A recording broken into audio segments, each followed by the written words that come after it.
اب یہاں پر اگلا یہ ہے کہ اس قرآن و حدیث کو سمجھنے میں بسا اوقات کبھی کبھار بعض مسائل میں آپس میں اہل السنہ والجماعہ کا اختلاف ہو سکتا ہے. ٹھیک ہے, آپس میں اختلاف ہو سکتا ہے. کسی مسئلے میں کسی نے کوئی فتویٰ دیا ہے اور کسی مسئلے میں کسی نے کوئی اور فتویٰ دیا ہے. اب جب یہ اختلاف ہو گیا ہے, دونوں کا منہج ایک ہی ہے, دونوں کا مسلک ایک ہی ہے, دونوں کا طریقہ ایک ہی ہے, دونوں کا نظریہ ایک ہی ہے, دونوں کی فکر ایک ہی ہے, دونوں کا انداز ایک ہی ہے کہ ہمیں قرآن و حدیث کو صحابہ کرام کے فہم کے مطابق سمجھنا ہے. اس منہج کے رکھنے والے آپس میں قرآن و حدیث کو کبھی سمجھنے میں مختلف ہو جاتے ہیں, ورنہ ہم ان لوگوں کی باتیں نہیں کرتے میرے بھائیوں جو عقائد میں گمراہ ہو گئے, جو صحابہ کرام کے فہم کا اعتبار نہیں کرتے. وہ لوگ جو صحابہ کرام کے فہم کا اعتبار کرتے ہیں وہ کبھی کبھار قرآن کی آیت کو یا حدیثوں کو سمجھنے میں اختلاف کر جاتے. اس اختلاف میں ہماری ذمہ داری کیا بنتی ہے؟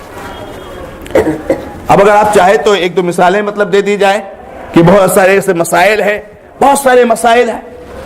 بعض علماء سلف نے کہا کہ بھائی آپ داڑھی اگر چاہیں تو جو ہے کیا نام ہے ایک قبضہ سے ایک مٹھی کے بعد کاٹ سکتے ہیں, مگر ایک مٹھی کے پہلے نہیں کاٹ سکتے ہیں.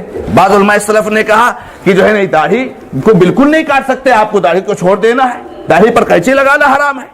بعض علماء سلف نے کہا کہ اگر آپ جو ہے کیا نام ہے رکوع میں آتے ہیں, امام رکوع میں ہے اور امام کو رکوع کی حالت میں پاتے ہیں تو گویا کہ آپ کی رکعت ہو گئی.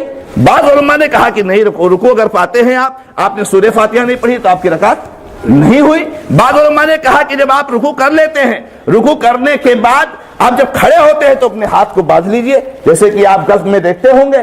بعض علماء سلف نے کہا کہ نہیں, آپ جو ہے کیا نام ہاتھوں کو چھوڑ دیجئے, ارسال کیجئے, آپ ہاتھوں کو باندھیے نا. تو یہ جو بہت سارے مسائل. بعض علماء سلف نے کہا آپ جب سجدے میں جانے لگے تو پہلے گھٹنوں کو رکھیں. بعض علماء نے کہا کہ نہیں, پہلے ہاتھوں کو رکھیں.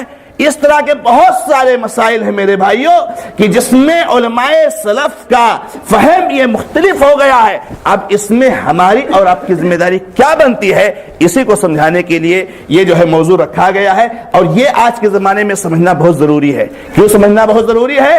آج اس طرح کے فروعی مسائل کو اور آج اس طرح کے اجتہادی مسائل کو اور آج اس طرح کے جو ہے کیا نام ہے اختلافی مسائل کو لے کر کے ہمارے بھائی آپس میں ایک دوسرے کو بدعتی قرار دے رہے ہیں.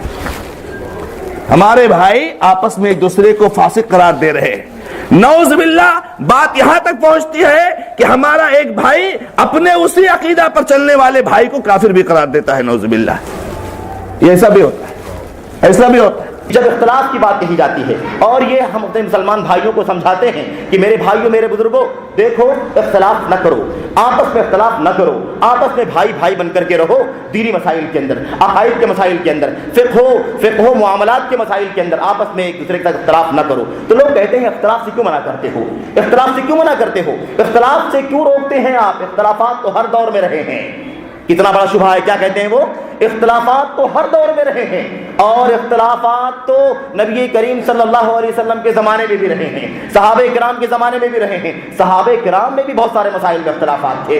حتیٰ کہ لوگ اس بات کو اتنا کامن کر دیتے ہیں کہ کہتے ہیں کہ مسائل تو مسائل ہیں, عقائد میں بھی صحابہ کرام کے اختلافات تھے. مسائل تو مسائل ہیں, عقیدے کے مسائل میں, ایمانیات کے مسائل میں, عبادات کے مسائل میں بھی صحابہ کرام کے اختلافات تھے. میں ایک اصولی بات آپ کے سامنے رکھنا چاہتا ہوں کہ اس چیز کو آپ یہ سمجھیں کہ دراصل یہ شیطان کا شوشہ ہے, شیطان کی طرف سے نکالا ہوا یہ شبہہ ہے جس کی وجہ سے شیطان یہ چاہتا ہے کہ اس پوائنٹ کو اتنا بڑا بنایا جائے, اس پوائنٹ کو اتنا ہوا دی جائے کہ مسلمان ہمیشہ اختلافات میں رہیں اور یہ سوچیں کہ جب ہر دور میں اختلاف رہا ہے, صحابہ میں اختلاف رہا ہے, عقیدے کے مسئلے تک میں صحابہ کرام میں اختلاف رہا ہے, تو پھر اختلافات اگر ہوتے ہیں تو ہوں گے, ہو سکتے ہیں اور ہونے دیا جائے, اس کے بارے میں کوئی زیادہ پریشان ہونے کی ضرورت نہیں ہے. اور بہرحال میں آپ کو کیا بتاؤں, ہم نے کہا پہلے ہی کہ اگر اس پوائنٹ کو سامنے نہیں رکھیں گے تو بہت ساری باتیں باہر کی کریں گے. آپ نے بھی سنا ہوگا کہ لوگوں نے, ظالموں نے حدیثیں تک کر دی ہیں.